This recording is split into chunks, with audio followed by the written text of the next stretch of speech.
श्रद्धयान्वितः अश्वमेधाधिकं पुण्यं सम्प्राप्नोति न संशयः रामं दूर्वादलश्यामं पद्माक्षं पीतवाससं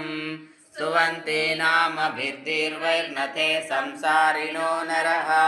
शरतलोकाभिरामो मद्दिता रामचन्द्रः